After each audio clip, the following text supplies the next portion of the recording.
Alam niyo po, ang sistema po ng ating hustisya dito sa ating bansa ay actually adversarial in character to eh. At ang takbo po ng prosecution ay magpresenta ng mga ebidensya para kahit papaano masintak mo yung kalaban mo, di ba? O kaya makatulong ito. For sure, dapat makatulong ito para makonvict mo yung subject of the impeachment trial. So dito sa impeachment trial, sino po ang dapat maging neutral? Ang dapat maging neutral sa impeachment trial ay yung pong mga hukom, ang mga senador. Kabilang dito si Senator Robin Hood Padilla. Ang hukom, yan, si Robin Padilla, siya ang hukom, isa sa mga hukom. Mapapansin niyo po na halata na may kinikilingan.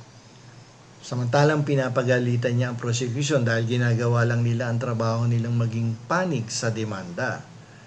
Abay, para sabihan ng isang hukom, ang prosecution na wag maging one-sided, no? At kanino papanig ang prosecution sa depensa? Kaya nga nasa prosecution group yan di ba? Dahil ipagtatanggol nila yung kaso nila, yung demandang isinampa nila, lang naman tulungan nila yung defense team. Di ba? Dito parang lumalabas tuloy na walang kaalaman ang pumupuna tungkol dito sa ginagawa ng mga miyembro ng prosecution team. Okay? So, para tuloy nagiging katawa-tawa na yung nangyayari dito sa ating impeachment trial, di ba? Sana kung hindi masyadong nakakaintindi ng mga technicalities o mga procedure or sa batas, ay gayahin, no, ang isang butihing senador na si Lito Lapid na talaga namang inaaral, no, tahimik, nakikinig at gumagawa ng kanyang assignment, malamang yan, di ba? So ngayon, sino sa dalawang Action Star Senators ang totoong nakakatulong sa impeachment court? Isipin po ninyo, si Senator Lito Lapid ay nagpapakita na silence is a virtue.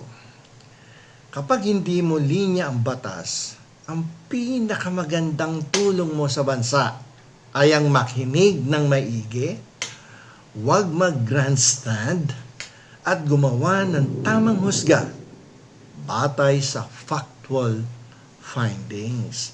Yan ang ginagawa ng pinuno.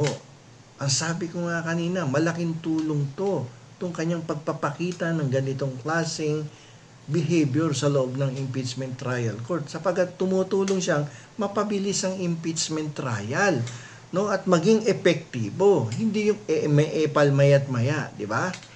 So ngayon naman sa party ni Senator Robin Padilla ay siya po ay nagbibigay sa atin ng entertainment.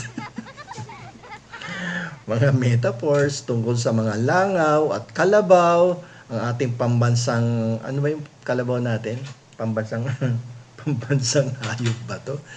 Okay, so at nagbibigay din siya ng paalala kung ano ang hindi dapat ginagawa ng isang impartial judge.